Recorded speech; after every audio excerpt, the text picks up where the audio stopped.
What's up, everyone? Thank you for tuning in to Mana Rant episode 28, a historic podcast. We specialize in everything historic with a little splash of Commander as well. We are the Mana Dorks. My name is Michael Paulo, or better known as Gisa and Geralf's failed, disgusting amalgam zombie monster. Made popular by Drunken Dork last week. Thanks for that. You're welcome. Anytime, buddy. Anytime. Next, this man is starting his own chicken farm and gator farm, and you can pay to burn his tree stumps. We have Hoshi. Hey, what's up, guys? How's it going? And as I've already stated, finally, this man is the #1 cheapest cosplay male prostitute in Seattle. We have Drunken Dork. What's up, everybody? So the way the show works is to actually follow the phases of Magic. So we have our Untap, Upkeep, Draw phase, Main phase, Combat, Main phase 2, End step, Cleanup, and our Discard. And just like you start every game of Magic, we start with our Untap step. And that's where we untap a drink of our choice. So let's untap her up, boys. All right. And I am lame. Like I said last week, I am in training. I am in cleansing. This is my delicious cayenne pepper, water, apple cider vinegar, ginger, lemon juice, disgusting drink. So yum. Hoshi, what are you drinking this week? So this is a old fashioned, and I'm using Buffalo Trace, Kentucky straight bourbon. In there is good stuff, and I'm using once again my chili smoke bitters, some orange bitters. I am using a blood orange peel in there and a big old fat slice of bacon in this boy. Oh. Yummy. Oh yeah. Damn, dude. It looked like a blood orange peel. Nice, man. Yeah, dude, it's Drunken, super good. what about you? That is quite a concoction, man. I just have a IPA here. It's a light IPA though, because I'm still trying to not gain the calories. Only 96 calories for an IPA. That's pretty good, man. Whoa. Nice. Really good. Yeah. That is good. It's like it's probably like 3% alcohol, but whatever. You know, it's still it's a beer. It's an IPA though, so that's good. Yeah. Tastes like it's 10 at least. Well, let's cheers it up and have a good episode, boys. Cheers. Cheers. So tart.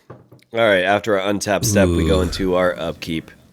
That is our Reddit rant. So I'm going to leave it to the internet's favorite ranter, Hoshi. Take it away. Hey. All right, so there's some close ones this week, but I feel like this one's kind of close to all of our hearts. So this one is coming from Reddit, actually, this week. Oh, and Reddit Rant is where I scour the internet for lunatics. Magic is a game of, skill sometimes, unless you're playing Tibalt's Trickery, and extreme frustration, where people just like to scream it into the internet sometimes. And I think I found a guy this week who's definitely frustrated with Magic. And so here's the post. It's on the main MTG subreddit, and it's posted by Elvis, whatever. After 10 years of playing, I'm tired of it. I've been playing for a long time. After a decade isn't anything to scoff at. My dad started in 93, and I still have his deck from the 90s and early 2000s, but I'm tired of blue. I know it's the most popular of the 5, but I'm sorry to say that IMHO, I don't know, what does that mean? Do you guys know the slang for that? IMHO? I don't know. No. All right. Well, someone's screaming in the comments, I guess. All right. I'm sorry to say, but IMHO, this color in my honest opinion. Oh, okay. In my honest opinion, this color is the most boring color to play with and against. It's nothing but I'm going to stop you from doing anything until I get my win condition. It hasn't really changed in nearly 30 years and is the same infinite regulations of previous sets, or regurgitations, sorry, of previous sets. I kind of got to agree with him there. Counterspell is just counterspell, It is the same as it always was. I have on routine for the past 2 years instantly scooped the moment blue lands hit the field. I refuse to play against the color, and you know what? I started enjoying the game again. And some of you are probably wondering right now, does he mean just in arena or in paper? And he answered in the comments, both. He scoops immediately in paper or in arena if he sees a blue land hit the field. Not mono blue, just a blue land. He's like, nope, I'm done. Just scoops it. I feel like, holy shit. Yikes. So, yeah. But when he started doing that, he said, I started enjoying the game again. I know too many. That's a bit of an extreme reaction, but I don't enjoy wasting my time playing a 15-minute game of the never expanding graveyard or the ever expanding graveyard. Matches get dragged out way past the reasonable duration. I've been around turn 70-ish, spanning 2 hours because some guy's deck that shuffled all players' graveyards into the library and just kept repeating. I know people love this color for whatever reason, but I hate it. I love playing against every other color, but blue can go could just go on and drown itself. Yikes.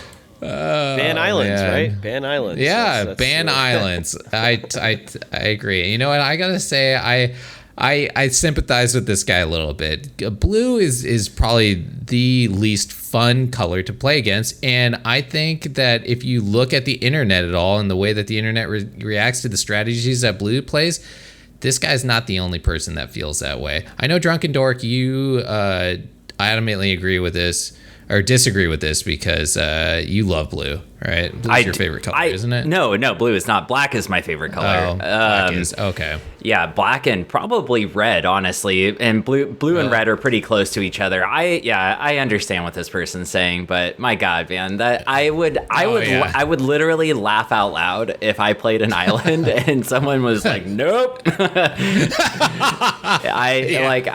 think it's hilarious, in paper, dude. Like, yeah, in paper that would be amazing. Yeah.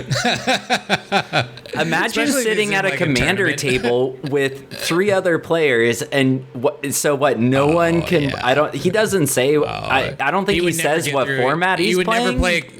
He would never play a commander game. Yeah, exactly. Every commander game I've ever played in has blue in there. Everyone's cyclonic rifting each other into oblivion. Yeah, I fucking hate that card. And it's great. That card's the worst. But yeah, I mean, blue, I think, is supremely the most unfun to play against. And like, people have been bitching about mill nonstop recently. So, I mean, encounter spells are just, they're not fun to play against. You're like, I play this spell. And they're like, no, you don't. You're like, okay, I guess I don't play the game. I try and play the game and they're like, no, you don't. You just sit there while I play the game. And you're like, okay, this isn't exactly fun for me. It's fun for the other guy, right? The guy who's countering everything. And he's like, ha, no, you don't. So I get it. But I mean, this is a bit extreme, I'd say. I mean, try to play things that counter it then. If you really hate blue that much, dude, there's a bunch of uncounterable decks out there. You could play, Elves. Like Allosaur Shepherd. Yeah, exactly. Elves and stuff. And yeah, you can get around it, but this guy he wants none of it. Yeah. I mean, like, we can say ban islands all day, and it's absolutely hilarious. But I mean, I love blue. I used to hate blue when I first got back into Magic with you guys 8 years ago when Innistrad and Return to Ravnica was the standard block. Yeah, it's annoying playing like my Gruul Monsters deck and I can't resolve anything. But yeah, it's checks and balances. You need to have blue. Otherwise, mid-range and aggro does whatever they want. And yep. It's kind of like the opposite, where aggro and mid-range, they're trying to do things as fast as possible. Control's trying to do things as slow as possible. And some people like that. This guy wrote this article or whatever, I say article, but this like post, it's like an article. It's well written. It's like grammatically correct and stuff. Yeah, it is very good. It's very well written. It's well written for sure. And I can feel this guy's like passion. I definitely disagree. I love blue. I don't mind playing against blue. It can definitely be frustrating, but you know what else is frustrating? Skirk Prospector and turn 3 Muxus, or, Tybalt's Trickery, turn 2 whatever you want in the game. Cat Oven, that is really annoying, and that's not blue. Oh, I do scoop against Cat Oven sometimes. If I don't have a baller hand and they're like, and I'm in the play queue or something, and they get the cat and the oven, I'm like, nope, I'm gonna save myself 45 minutes actually, and just move on. You win. Like the whole thing with like it takes a long time. Yeah, it does. You can do two things. You can concede if you cannot foresee a win. What I recommend is having that MTGA assistant, and so you can see what's left in your deck. If you don't have a win, concede. Like, if they have, Teferi out, and they're holding up 8 mana, and they're getting their card draw engine, you're not going to win. Yeah. Fight it all you want. There's no way to play around that, Also, if you do have a chance to win, but they're just not giving up, and they want to do 2 hours, time them out. I've done it many times. I've actually won many a game by letting control time themselves out. Yeah, go ahead, dude. Start it all over. Yeah, I'll wait. All right. Yeah, go ahead. Let's start it again. Yeah, I've been timed out with control before, for sure. Yeah. But yeah, a funny story before we move on. We did this tournament back when we lived in Long Beach, right? And the guys from the shop that we played F&M at, we went to this tournament. Oh my god! And it was an invitational qualifier, right? And this guy paid to go. You know what deck he played? 60 Islands. 60 islands just to troll people, and he would sit there and be like, "Island, go," and then people were scared, scared to cast something. He'd be like, "Island again, go," and just kept doing that. That's awesome. Instantly, lost every game, but it was the most hilarious thing. I was like, "Dude, you literally paid to just scare people."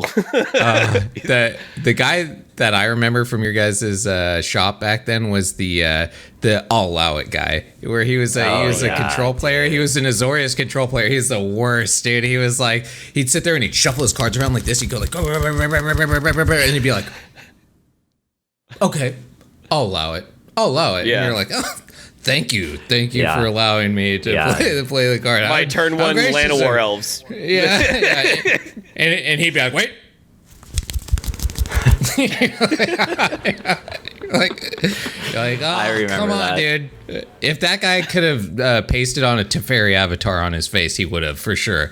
I beat him once, and we were the final, we were the two. It was I forget what type of tournament, but there was a tournament going on, and we were the last two playing.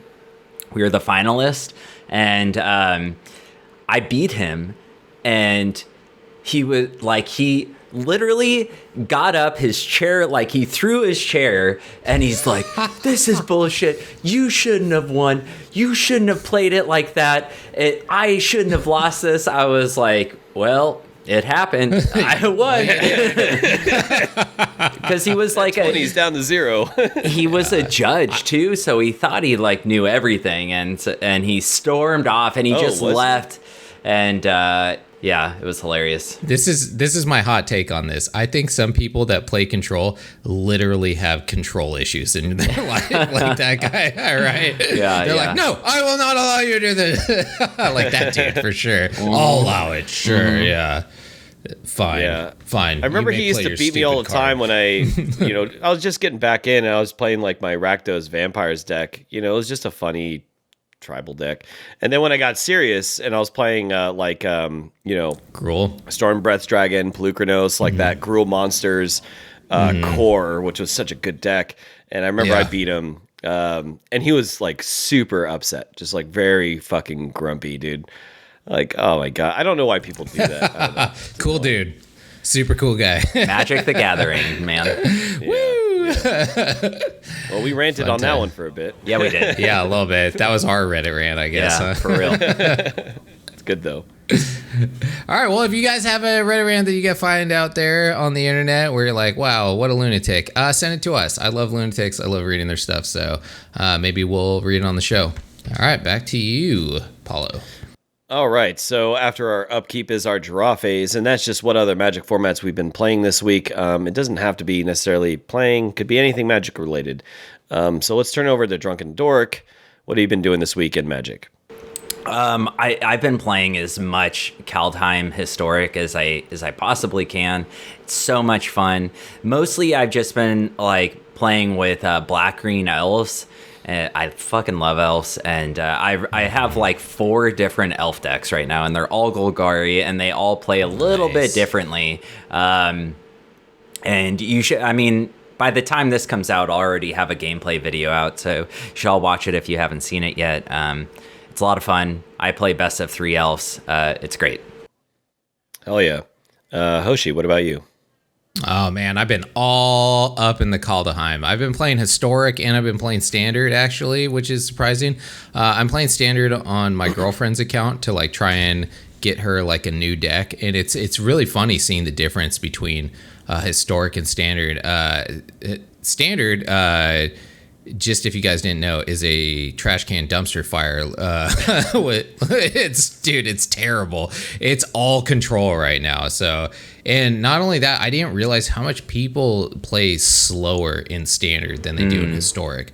People play a lot, not just faster decks, but people actually play faster in Historic. Even the control players play faster than the Standard people do. I'm like losing my mind playing in Standard. I'm like, would you fucking go already? Like, what you know are what possibly though? doing? I wonder if that. Yeah, I've noticed because I have now that Arena Mobile came out, I've been playing it on my phone at work when I get a chance, and it's really slow. It's like really slow. So I wonder if just more people that play on their phones play Standard, and they're playing on that, because like there are times where I'm like, all right, come on phone, do the thing, like put the card on the battlefield, and it's just like I know it's in beta mode, so it's going to be slow and have problems, but I wonder if that's why you're running into that.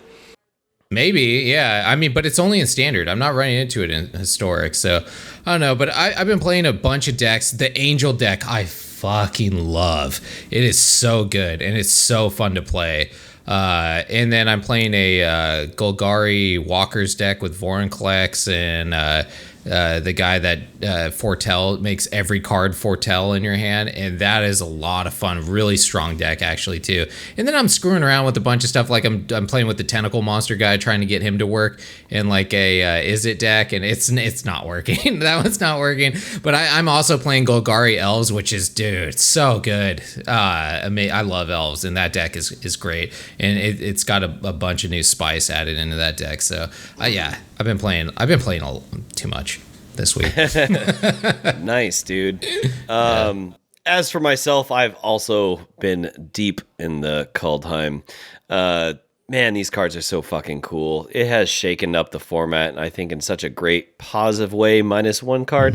But you know what's odd is everyone says the meta is just going to kind of go back to normal. Kaldheim is not going to have that great of effect. I personally disagree with that. If everyone just net decks the same old, tried and true, I guess. But the way to change a meta is to play something different and force the meta to change. So that's what I agree with, and that's what I'm going to keep doing. What have I been playing? As I stated last week, I've been working on my Gruul Monstars deck. And that has been doing... Yeah, it's been going real good, dude. Love that deck a lot. So pretty much like the whole Gruul aggro core is gone. I'm not trying to be hyper aggressive. I'm trying to have some late game staying power. It's almost like considered mid range, but mostly instead of like Pelt Collector and Elvish Mystic or Land of War Elves, I drop Pelt Collector and I'm just trying to ramp into big old stuff like the Gold Dragon. What's it called? Gold Spire Dragon or something like that. Yeah, Gold Span Dragon. I got the Quakebringer, the Questing Beast, Hell Rider, a lot of cool old school stuff. So nice. Really dig it. Kaldheim is mixing well into that. And then also I made a Golgari deck as well. Golgari is super fucking cool. I made a Death Touch Poison. Golgari. Yeah, nice. Oh yeah. Yeah, that deck's fun. Yeah. I think my iteration is pretty sweet. I wanted to shout out Kafka, who commented on our last video. So this one's for you, bud. I'm going to post. We're going to post all the deck lists that we talk about in the description below. So be sure to check it out, take it in the queue, and let us know how it does for you. And that's pretty much it.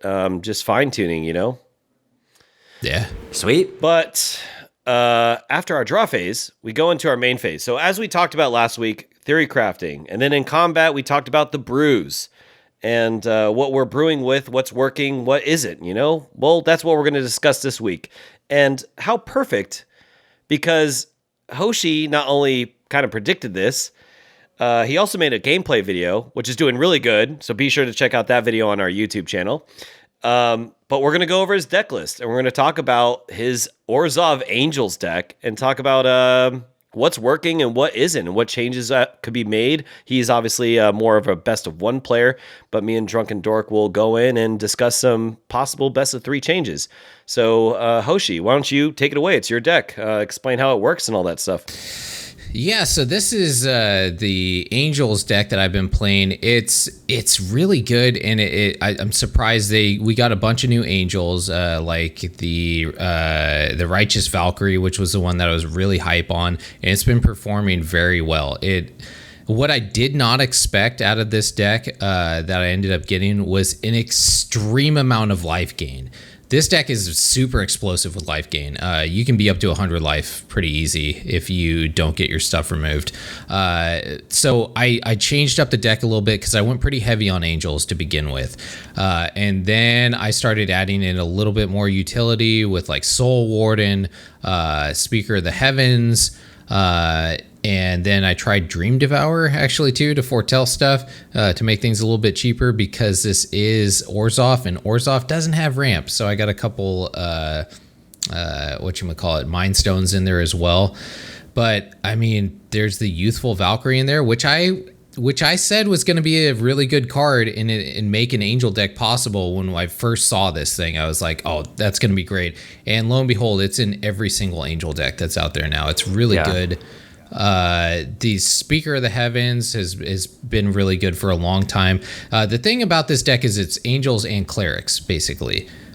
So you can, and then the Righteous Valkyrie, he triggers on Angels and Clerics, which is everything in the deck. So basically, whenever anything enters the battlefield while you have that on the battlefield, you gain life equal to its toughness.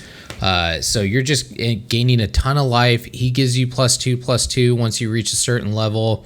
So this deck just snowballs into a ton of life where you don't have to sacrifice any blockers most of the time, as long as you can get your life gain going. And then once you get Resplendent Angel down there and it starts making tokens, or the Speaker of the Heaven that's making Angel tokens, dude, one of those tokens is gaining you like 8 life easily, at least 8 life each turn. So it just reaches a point where you spiral out of control and your opponent usually concedes. Another thing that performed really well, which I did not think was going to be as strong as it was, I kind of agreed with you guys, was Firja's Retribution, which is the Angel Saga. And wow, that thing, most of the time people concede before it gets to the last stage. They see that double strike is coming, or they see that I'll have the chance to blow up their stuff with my Angels. I'll be able to attack and kill their stuff. They concede usually at that point if they can't deal with it or kill my Angels off before then. So that Saga is actually super powerful, which I did not think. I threw one in there as just kind of we'll see if it works. And it turned out really well. Phyrexian Arena is amazing in this deck. I actually ended up taking out one of them and putting in Herald's Horn because someone else suggested that, because Herald's Horn is kind of ramp for Angels. And I'm getting mixed results with Herald's Horn, unfortunately. It's nice that it does reduce the mana cost, but you don't get that extra draw if you don't say, because you have to declare something with Herald's Horn when it comes in. You have to pick either a creature type. Yeah. So I pick Angels, but there's a lot of Clerics in this deck too. So Herald's Horn misses a lot. So mixed results with that. So I'm putting both of them in my new deck now. I'm putting Phyrexian Arena and a Herald's Horn in there. So to try and get maybe both, but I think that it's not too complicated of a deck. There's no really combos besides just the Resplendent Angel combo, where when you gain 5 life, you get a new Angel and then you gain a fuckload more life afterwards. So I ended up taking out Platinum Angel and I took out Seraph Sky's Blades. because they're kind of meme cards. I threw them in just as a, we'll see if they work. This was, when I made this video, this was a very new deck I had barely played with at the time. So I was just trying stuff out. Those ones didn't work out very well. I ended up taking them out. So things that I've added since then was like Herald's Horn, like I was talking about. And then I'm adding in the other cleric. What's his name? There's a lot of other clerics. Vito, Thorn of the Dust Rose. Oh, nice, yeah. Because you get these explosive life gains with this deck, and if you have Vito on the field, boom, they're dead. So you don't even need to attack at that point. You just drop Vito, and Vito triggers so much life gain even at that point that like you can kill them a lot of the time just with that. So I think Vito is a huge add to this deck if you just want to go kind of more down the life gainy thing, or if you want to go more aggro, take out some of those cards and put more of those sagas in. That saga is really good, actually. So what do you guys think? Because this was my experience with best of one. You guys generally play best of three a little bit more, so I did not add a sideboard to this. I was thinking of putting Legion Angel in, and then he would have added 3 Legion Angels to the sideboard that I could pull out. But what did you guys think? So I wrote here, I actually wrote here, Sephara, Platinum Angel, and Mindstone ? That's what I wrote in my notes. Okay. It's like, yeah. So why you already said you eliminated Platinum Angel and Sephara. Yeah. And then, so I was wondering why Mindstone, instead of like possibly putting something else that's low drop, like rather than a rampy card, like another one drop, like Cleric or obviously not Angel, but like a 1 or 2 drop Cleric. Yeah. Well, I think the main reason I went with that was because I had, I had those 2 really high cost angels like Seraph and Platinum Angel in there that I was like, how am I going to be able to get with these with Orzhov? I need some kind of ramp in there. So you know what? You can definitely take those out. And I think the Dream Devourer is actually a way better thing in there, because being able to get Kaya out of your hand and like put her in the in the whatever they call the Foretell zone or whatever it is, and leave her kind of safe there and have her as a cheap play later. Same thing with like what is it, Lyra Dawnbringer and all those ones, like those big drops, being able to get them out of your hand and make them cheaper later, and then on one play just drop them all into the field. It might be better. Yeah, so maybe Mindstone is a no-go too. But you can sack it and draw a card too. So Mindstone's always pretty good, I think. Yeah. And then, I had a bunch of stuff about best of 3, but as far as best of 1, those are my only questionable ones I had for you. I think the deck's great though. Yeah, I watched your video. Your video is great. Your commentary is really good. So yeah, if you haven't seen it, I definitely suggest it. What do you think about the best of 1, Michael? Obviously you said, you're working with numbers, and in a previous episode you talk about you kind of like work with numbers, and so I know that you're in that process of fine-tuning. What I would make adjustments to best of 1 is solidify that core. Probably take out things that are just not doing it for you. You've already said in pre-production something about Baneslayer Angel, so I would just get rid of the one-ofs and then increase what is working, like Lyra Dawnbringer. I don't know how I feel about Eradicator Valkyrie, or how you feel about that. That's the other one. Yeah, you know what? I even mentioned in the video, I have mixed results with Eradicator Valkyrie. I've never been able to use its boast, but the lifelink is nice with it. The hexproof from Planeswalkers, I don't know, maybe it stops Teferi from, being like reverse or whatever the fuck he does on it. But that's about it. Eradicator Valkyrie could definitely be swapped out for something else. Like Legion Angel, I think would be a way easy replacement for that. That'd be better. So yeah, I have Legion Angel in here in my notes. I would definitely take out Baneslayer Angel, Eradicator Valkyrie. Where did I see it? Sephara Skyblade, as you already mentioned, and the Platinum Angel. and the 2 Mind Stones to free up 6 cards. I would definitely use 3 of them to get the 4 of the Firja's Retribution in your gameplays. And just from in general, that card is overperforming for sure. And that's a great card for this deck. You're absolutely right about that. And then, like Legion Angel. Or if you are going in on this plan, I'd say you go all in on this plan with 4 of Dream Devourer. If you're going to do the Foretell and reduce everything, then you need to increase that chance, I would say. But yeah, that's it. Like for best of 1, this is an amazing deck. I loved it. And as Drunken stated, the gameplay is great.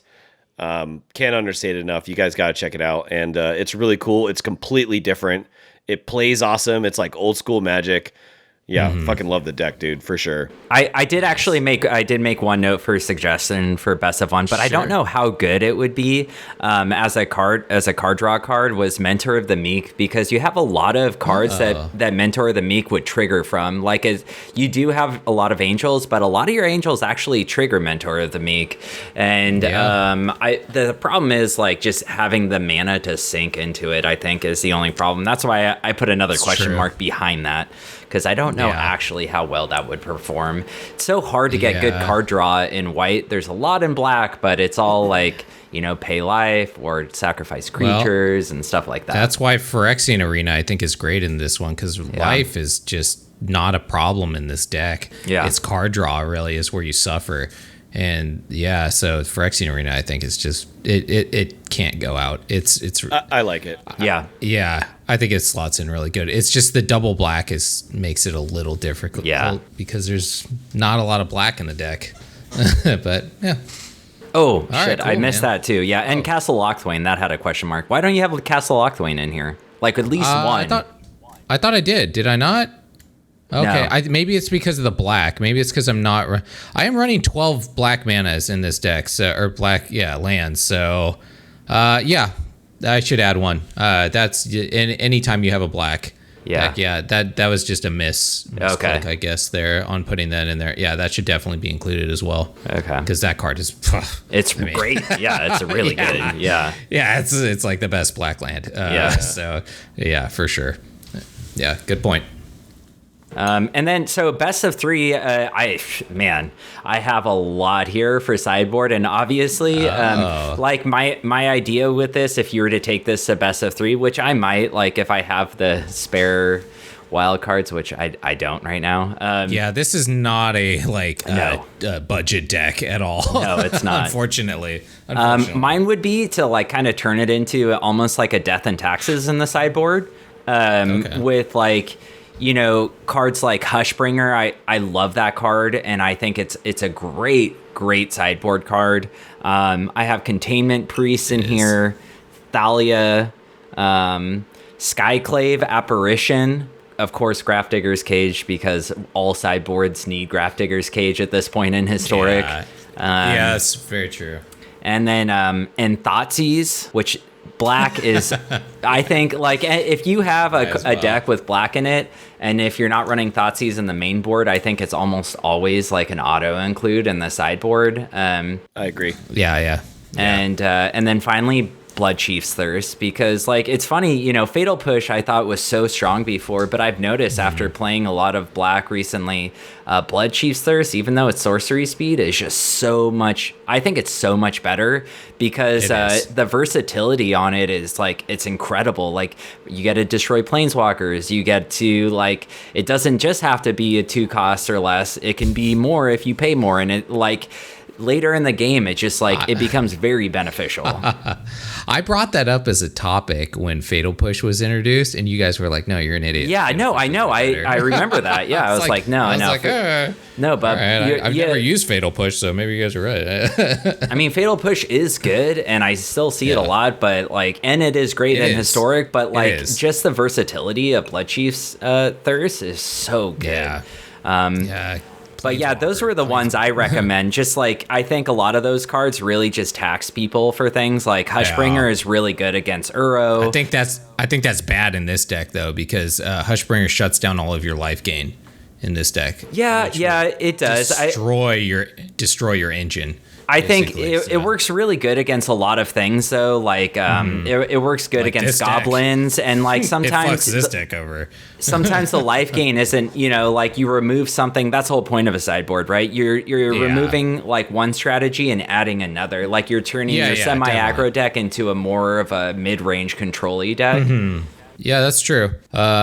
Nice. All right, Paulo, what do you got? So my approach to best of 3 for your Angel deck was I really like the core. It's like a really strong, like, best of 1 deck. Mm-hmm. And something I've said before on this show, you're trying to do best of 1 twice. You don't want this to go 3 games. You want to get the 2-0 if you do best in 3. So like I just call that you want to make a best of 1 deck twice. So the problems that I see with this deck is there's 0 interaction for the most, well, not as much interaction with getting rid of your opponent's stuff. So they're going to be siding stuff against you. My approach to this was you need to get rid of their shit too. So that way you can maintain your core, just get down a few angels, cut out the fat that you don't need, and then just destroy their hand. So I have Thoughtseize. As Drunken stated, if you don't have it in the main, I think it should always go on the side if you're playing black. I have Bloodchief's Thirst. Nice. Another form of removal. Just get rid of the thing so that way you can keep swinging in. I have Duress as well. Oh, wow. So I have Duress just in case if someone's playing like heavy control or some kind of like just non-creature shenanigans, a lot of planeswalkers. There's a lot of meme jank going on right now, so I thought Duress might be a pretty good meta call. I have Elspeth Conquers Death. Really great removal. And it's in white, and you're white-centric, so it's a great card. I didn't want you... Yeah, it's good. I figured if there's going to be some removal, you got to get some good white ones in there. Another one, Extinction Event. Just another board wipe for black. Get rid of the things that are giving you problems. And then a lot of your stuff are typically odd, but you can kind of pick and choose. Yeah. And then finally, Heliod's Intervention for, once again, any kind of shenanigans with artifacts or opposing like enchantments or something like that. If they're like using enchantments to get rid of your stuff, like putting them in exile, destroy their stuff so you can get your angels back. The way I see it is if the angels are on the battlefield, you're winning, right? So just... pretty much. clear the board and make sure that happens. And then, as I've already stated before, Legion Angel. I think that angel is just so good. It is, 3 in the side, 1 in the main, if you're playing best of 3. Yeah. But that was my approach to best of 3 for your angels. Nice. I like it. Yeah, I mean, I totally agree. Putting a removal suite in the sideboard. I only have Kaya as removal in this deck. That's literally the only, and Kaya, I mean, that card's just amazing all around. I really love that card. It's so painful when it's just a 5-drop. That's the only real struggle that I have with it in this deck is, no mana ramp. And all those other cards kind of fix it, especially in best of 3 when you're going against strategies that have something like a combo, right? Being able to interact with their hand and all those things. I mean, I don't want to do that in best of 1 though. I just want to stick to like the core, like you were saying, and smash them. So I like it. I think this is a good core to bring into even best of 3 as the opener, and then slot in all those other things. Well, I mean, with the changes that I already mentioned in there, drop obviously Safara and Platinum Angel, and maybe the Mind Stones. But I really think this deck is going to be going on as a pretty solid deck as the meta kind of clears out. I don't think it's going away, which I'm excited about because I've always wanted Angel Tribal to be a thing, at least like in a non like commander style deck. So it's nice to see them printing some 2 and 3 drop angels. I appreciate it for once, Wizards. Thank you. I don't appreciate the other things that you did in this set, but I do like this one. I will say that Duress is really good against Tibalt'sTrickery. It will be. If you cited that in, so that's a good call. Yeah, speaking of other fucking nonsense in this set. So we're kind of getting into the next phase here. You know what we don't appreciate? WotC printing stupid fucking cards. Tibalt'sTrickery. Yeah. So this is our combat. This is us complaining about WotC doing it again. Fucking printing a stupid broken card that is ruining the entire game. So what is Tibalt'sTrickery, if you don't know? It's a 2-mana instant, 1 whatever and a red. For a counter target spell, choose 1, 2, or 3 at random. Its controller mills that many cards and exiles cards from the top of their library until they exile a non-land card with a different name than that spell. They may cast that card without paying its mana cost. Then they put the exile cards in the bottom of the library in a random order. A lot of fucking text. What does this mean? Counter your own dumb shit. Get whatever you want in the game. Whatever you want. Whatever you want. Get Omniscience. Get Omniscience, and then cast Genesis Ultimatum twice. And then get everything on the battlefield. Cast Ulamog. Get fucking Ugin if you want. The lesser side of the craziness. You know? How sad is that Ugin is the smaller side of crazy? No. This card is a huge problem. Before I turn it over to the boys, I just want to say the thing I can't stand is that they're speeding up every format. You know, why wouldn't you play this? You know, like, and if this stabilizes and actually becomes like not a jank like meme deck, like Aetherworks Marvel was a janky meme deck. You know, It was fun, it was annoying, but you know, turn 4 Ulamog, and that was insane. This is turn 2. Yeah, whatever you want. Yep. More. It's turn 2 like Genesis Ultimatum, or like the Ultimatums, which are better, right? Which can get you 2. It can get you Ulamog and Ugin, or whatever, you know.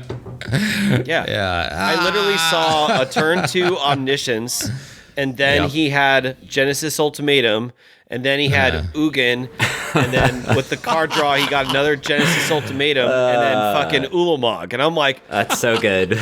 That's like the most win more. Yeah. On turn 2.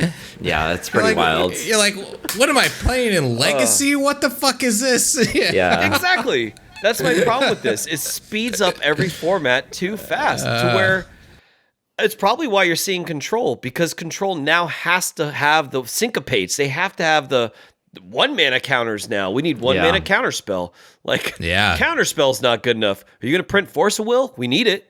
We need Force of Will now. Well, there's Spell Pierce, right? Not in Standard, but in Historic, we have that. Yeah, we do have Spell Pierce, Yeah, so this is a card. I'm going to turn it over to the guys. I want to hear you guys' rants and thoughts about this. Let's get fucking combat-y. Drunken, take it away. Tibalt'sTrickery. I've played against this card quite a few times in Best of 1. I think it reigns supreme in Best of 1 for sure. It's really funny because you know you're gonna play against it before you even see it, because you see him a discard down to like 5 or 4 cards. They're like, okay, I got my lands, my Tibalt'sTrickery, and my Ornithopter, right? Like I have everything I need. I think you know, it's funny. It's fucking annoying. I have not seen it once in Best of 3 though. So that has to say something about the card. Like, it means the deck just can't play out, you know, unless they have that stupid fucking card, Tibalt'sTrickery. I don't know if they're going to ban it. If they do, I think they're only going to ban it in Best of 1, because I think that's really what the problem is. It's crazy. Yeah, I beat it, though. I have beat it quite a few times. You know, they'll turn... Me too. I did it in the video. Yeah, I beat in turn 3 Ulamog. Or turn 2. Or it was turn 2 or 3. I don't know, whatever. Ulamog, I think, is one of the easier ones to beat, though, right? Or not Ulamog. Sorry, I wasn't thinking. I was thinking of Ugin. Yeah, Ugin's one of the easier ones to beat. Ulamog, I've definitely lost to that. I haven't seen any of this omniscience craziness yet. I've gotten hit. I've gotten hit by that too, yeah. That's funny. You're just like, oh, great. Yeah, literally play whatever you want. It's insane. But yeah, no, you're absolutely right. I completely agree with you. Best of 3, hate. You just side in hate. Like you're not doing nothing. So Hoshi, Tibalt'sTrickery, what do you think about this card? When we initially reviewed this card, when we were going over it, we were like, oh, it's Chaos Warp. But instead, it's a counter spell. And if you guys don't know what Chaos Warp, it was a 3-cost instant for red. And it was you hit a permanent with Chaos Warp, and basically they got rid of that card. They shuffled it into their deck.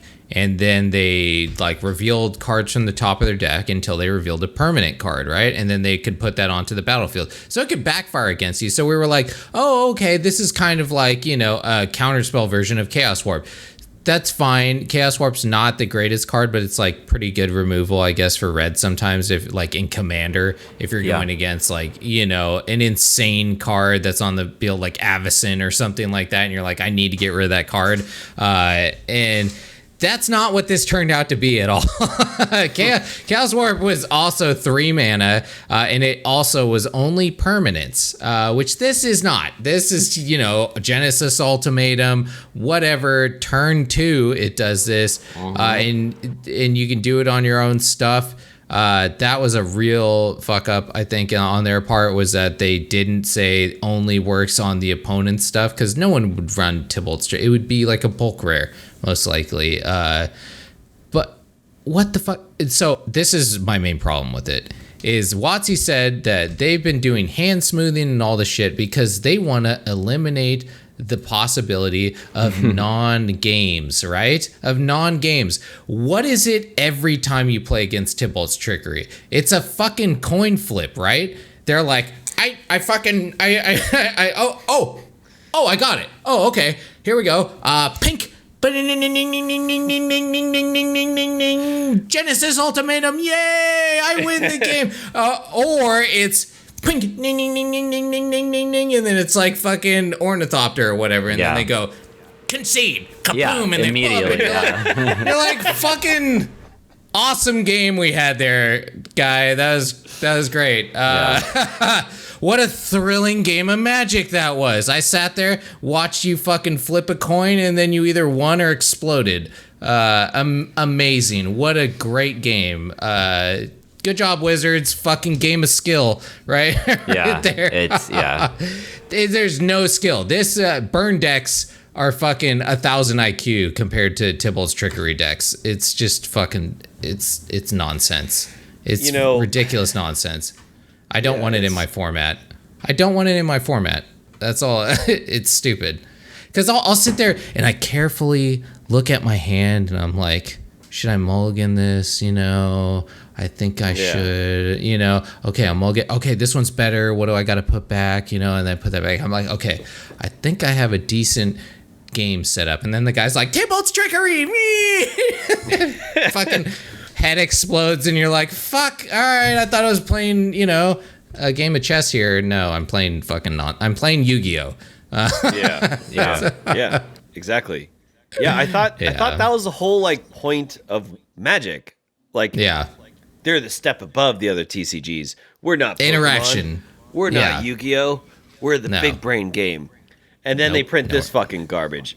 This fucking piece of shit right here. I hate this card. I passionately hate this card. I don't see it in best of 3. I only play best of 3. But sometimes when I test shit, get some quick games, I'll do some best of 1. And maybe see some things I want to change. And this card is garbage. This card is absolute garbage. I don't know how many times Jaden or, Tim or whatever the intern's name is, why do you guys have him on R&D? Because he clearly can't do any... Yeah, Jaden, a Cade or something, whatever his name is. Why did you print this at 2 mana? 2 mana, that is stupid. Fuck you, interns. You're only supposed to fuck up coffee. This is stupid. 2 mana, this is absolutely ridiculous. This should not be 2 mana. You either ban the card, you errata the card to different text, or you change it to change the mana cost, because 2 mana is absolutely absurd. Yeah. Make it 4 mana. Make it 4 mana so that way it follows the fucking format, because what you just did was sped up every single format a turn earlier. That's literally insane. What is Vintage on turn -1 now? zero mana and they're getting all the power 9 and I don't know. But Legacy is already crazy. Modern's already. This is destroying Modern. This is like completely wrecking Modern. Like this is fucking everything up. Aside from Historic, and in Standard too. This is ridiculous. I got turned to Ugin in Standard. I was like, what the fuck? Yeah, it's pretty good. I'm playing Standard right now. This is bullshit. All right, so here we go then. A vote of who thinks this should get banned in best of 1 Historic. Yes. Yeah. Okay, sure. Who thinks this should be banned in best of 3 Historic? I don't, actually. No. No. I think it's easier to win one game. They have stated that the algorithm's different between best of 1 and best of 3. I think it's easier to win one game with this than it is to win 2 in a row. That's what I'm curious. Like these fucking psychopaths that are like playing this deck, like and going through the ladder and playing a best of 1. Like they're like, all right, 1-1, lost 1. 1-2, lost 1. Like, what are they? They're just like literally flipping a coin. How are they even climbing the ladder like consistently with this thing? Like easily, at least to platinum, right? Because it's like a 50, maybe higher 50%. How many games? I mean, I guess it's the quickest way to win though, because people can see it immediately. Generally, I don't. I'm like, okay, you played a turn 2 Ugin and you wiped, some of my stuff. That's fine. Luckily, I haven't dealt with this nonsense of omniscience yet, which I'm yet to see. But mostly, I've been playing best of 3 recently. That's why. But like, I'm very curious, like what their win percentage is. So if you play this deck and you are a piece of shit, we will call you out on the comments if you comment. But we want you to and tell us like what is your win percentage with this? I'm really honestly curious, and I'm sure we'll see over the time through Arena Helper or whatever the fuck it's called. But I really am curious. Yeah, I think they should ban this in best of 1 though. I do. You know what? I'm actually kind of maybe leaning on best of 3 too, because I'm now thinking if they're running the World Tree and their sideboard consists of ramp. Nothing but ramp, and they just side all that in and take out the fat, then you just have an Ugin Ulamog ramp deck with Genesis Ultimatum. So they just ramp as fast as they can, put in Uro, put in Explorer, a Boreal Grazer, Elvish Rejuvenator, like just get all the ramp cards out and get rid of Tibalt'sTrickery and Tormod's Crip or whatever your 0 thing is. And then now you have like a ramp deck, which, we all know how good Uro is. Yeah, I'm more opposed to banning the card and more on the side of errating it.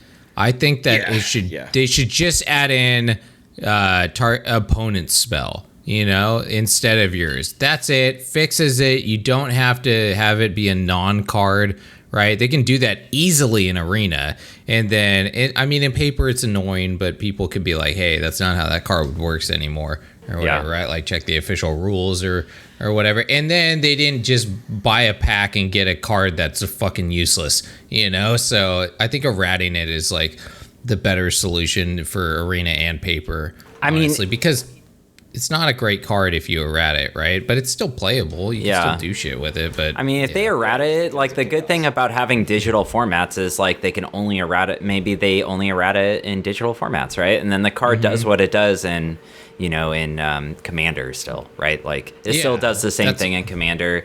Because the consistency isn't the same in a format like that, Imagine mulliganing in Commander to try and get that card right out of 100 cards. Like, it's not gonna happen. It's never gonna happen. Yeah. I get a free 7-card mulligan, right? Yeah. You can't build your deck around Tibalt'sTrickery and Commander. That's not gonna happen. Yeah, exactly. Yeah, that's a good point. Yeah, it should be fine in that deck as well. Yeah, but also the London Mulligan is really what's fucking this up too, honestly. Yeah. The London Mulligan, I think, is great, actually. I truly like the London Mulligan, but the problem with it is that it makes combo shenanigans that much more powerful, right? If you need 2 cards to win the game, then the London Mulligan is your buddy, right? Yeah. Because you just go blah blah blah blah blah blah blah blah. Oh, I got him, right? Especially Tibalt's Trickery, because for fuck's sake, you need 2 mana, and then Tibalt's Trickery, and then the one other card, right? That's it. At least with the Neoform combo, they at least need to get up to 4 mana to be able to do that, right? Not Tibalt's Trickery, 2 fucking mana. Ridiculous. Yeah. So, yeah, I don't think it's as big of a concern with any of the other combo decks that are out there, but Tibalt's Trickery is just one of those cards that's taking way too much advantage of it. And I think not losing the London Mulligan, that would be a detriment to the game. Losing Tibalt's Trickery, not a detriment to the game, right? At all. Fuck that card. Who gives a shit if it goes away? So, yeah. I think Drunken is completely right on this one. I think if anything's going to happen, it's going to be banned in best of 1. But, WotC, if your dumbasses are listening, edit it or stop doing this shit. Why do you have Tim making cards? He should just be, on the coffee train. Oh, yeah, money. They're like counting their money from Kaladesh right now. They're like, what? Tibalt's what now? Oh. Yeah. Sorry. Huh?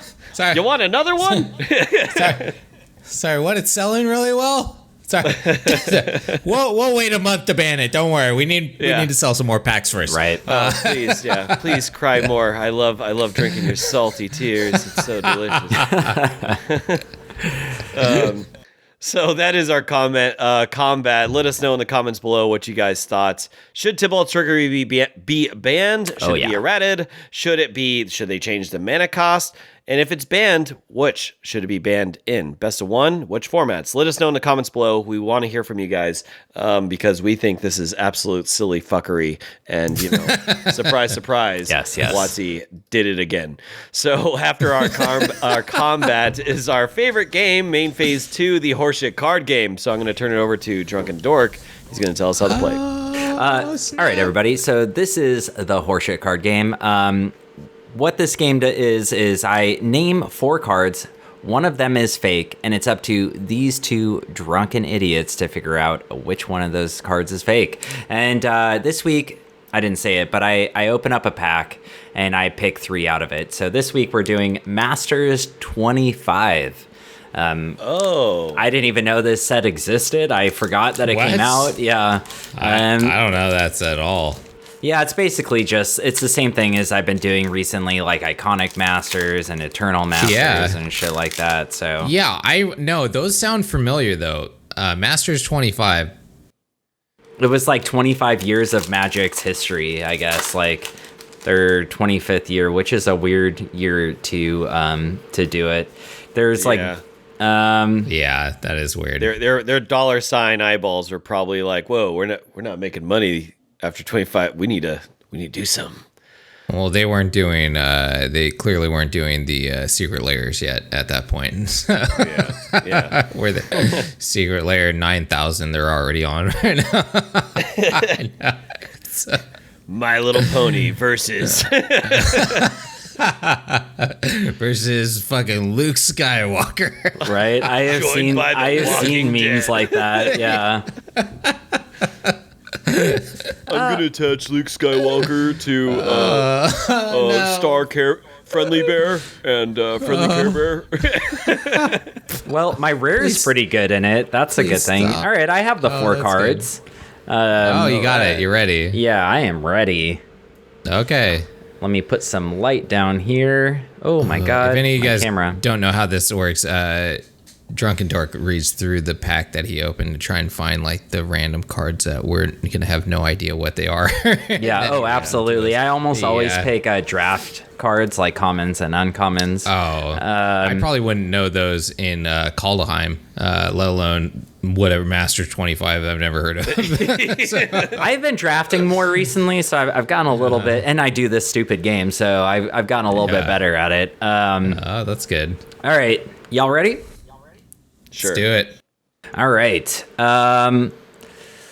So the first card's going to be Lunarch Mantle. It is 1 and a white for an enchantment aura. And it says, enchant creature. Enchanted creature gets +2/+2 and has pay 1 colorless mana, sacrifice a permanent. This creature gains flying until end of turn.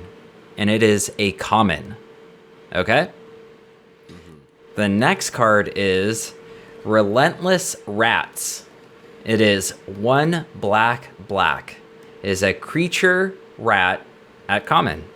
Relentless Rats gets +1/+1 for each other creature on the battlefield named Relentless Rats. A deck can have any number of cards named Relentless Rats, and it is a 2/2. The third card is Obsidian Ogre. It is 2 and a red. It has Morph for 2 and a red. And it says, when Obsidian Ogre is turned face up, deal 3 damage to target creature. And it is a 4/3. And, sorry, that's an uncommon. And then finally, Soul Bright Flamekin.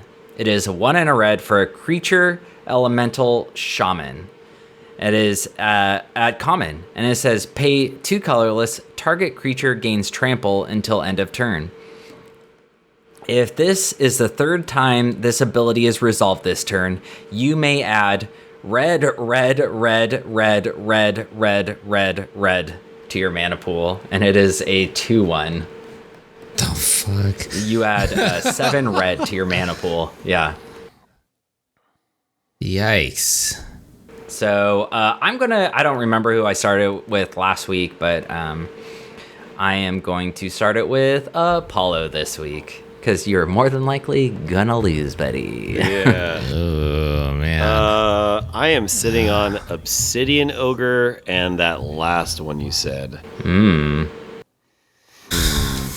But that last one sounds so ridiculous that it just might be.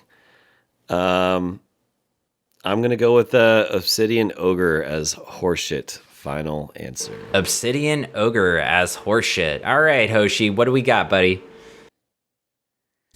So, I know Relentless Rats is a card. Okay. But I don't think it is a colorless in 2 black, and it's a 2/2. So, I'm going with Relentless Rats. Relentless Rats. Wait, Yeah. Is that a thing? Because I know Relentless Rats is a card. But is that a thing? Is that part of the ruling? I mean, yeah, the ruling is I do whatever the fuck I want. So, yeah. Then I'm going to go with Relentless Rats. Oh, what the fuck? Oh, I should have just said it. I shouldn't have explained myself. God damn it. No, I was thinking that too, but I was like, well, I guess it might be 3. Like, I know, I thought it was a 2/2, but it might be just a 1/1. So I'm going with Relentless Rats. Okay. So no, you know what? No, fuck it. No, that's a card. I know Relentless Rats is a card. It is a card, yeah, for sure. What are we doing, man? But I don't Obsidian play it, Ogre. so I'm Obsidian Ogre. I'll stick with my first one. Fuck it. Okay, Obsidian Ogre. All right, and Relentless Rats. I mean, you might win. Because I know it is a card. This is straight. Yeah, I'm still going with it. You fucking Final answer. All right. Final answer. Paulo, final answer? Final answer. Okay. Well, one of you are right this week. And that person is Apollo! What? Yeah. No way. Yeah, Is that really what Relentless Rats stats are? Yeah, that is it. Yeah, I have played against Relentless Rats commander decks before, and I thought it was a 2/1. Nope, it's a 2/2. Real? What? Oh, yeah. shit. So, Hoshi, you are a fucking loser, along with me, apparently. But good job, Apollo. Dang, man. When's the last time you won alone? Ever? Have you ever won? Episode 4, I think I won. I think this is a historic day on the Mana Rant podcast. Yeah. Great wording. A historic day for our historic podcast. For the historic podcast. My rare was Pact of Negation, which is pretty good. Oh, right? Oh shit, good. That's really good. Yeah, Houston's gonna love it, man. Only if I could sit down and play with that guy who immediately scoops, right? Yeah, right. He's like, nope, I didn't even see it. Slow clap. Slow clap for Apollo, everybody. Yeah. Good job, Apollo. Good job. You are the winner. There you go. I am the winner. There you go. You can. I'm the winner. You can put your diary away this week. Oh yeah. No, dude, like it's like that Mo Simpsons meme where he's like staring at like the noose and he's like, "Not today, old friend." Not today. So that is a horseshit card game. Let us know in the comments below. Did you get the card right? Were you right like me? One time, and you best believe I'm gonna milk this one. I'm gonna tell all my coworkers. I'm gonna write to Oh my god. That's great. I done did it, Mom. I done did it. Dear mommy, dearest. I did something on the internet. So let us know in the comments below. And if you haven't, please subscribe to our channel. It really helps us out. Click that bell notifications. That way you guys get updates on all of our videos, gameplays, and our weekly podcast. Our next gameplay will be done by Drunken Dork, and there's soon to be followed by myself. And we're going to be throwing out those new decks that we've been talking about. So please stay tuned. And then after our main phase 2, we go into our end step. And that's just, other nerdy stuff we've been doing. Could be pop culture related, video games, whatever. We are running pretty late, though. We're running pretty late here. Oh, yeah, we're already past the hour. Do you guys have anything to say? How about that? No, I'm good. No, nothing real. I've been playing Black Desert again to make myself feel better. Nobody wants to hear about it. Nope. Black Desert is an MMO. Yeah, it's not a good one, but you get to smash just mobs of creatures and make yourself feel better when you lose 5 games in a row. You're just like, fuck you, orcs. And you just it's those annoying ads you see on YouTube, kids, that you skip all the time. Yes. That's exactly what it is. Don't sink any money into it, but it is a feel goods every once in a while. So that is our end step, and that's after our end step's always followed by our cleanup and discard. Cleanup is just social media promo, so as I stated, please make sure you give us a follow and a like on our YouTubes, like this video. Give us a comment, it really helps us out. Follow us on our Instagram at the Mana Dorks on Instagram. We post funny memes and silly shit like that. You can follow us on our own Instagrams, Drunken Dork at Drunken Dork, myself at Michael Butler Bro, and Hoshi on Reddit at Shaka Hosh. He's always ranting on there. Finally, Shaka. Make sure you give our Facebook page a follow, Twitter, all that social media stuff. It'll be posted down below. And if you are new to the channel and you're watching this via YouTube, we will post links to Spotify and iTunes, but you can find us anywhere you get your podcasts. We are literally on any way you can get a podcast. So just look up the Mana Dorks or the Mana Rant, and you'll find us relatively easy. And now we go into our discard where we finish whatever we've been drinking. So I'm switching to Truly right now. Oh man, Hoshi is already hammered. I can see it in his eyes. I'm not pounding bourbon. I have to wake up tomorrow, so it's Truly. Going in different directions. So. Cheers, everybody. Cheers. Cheers, everybody.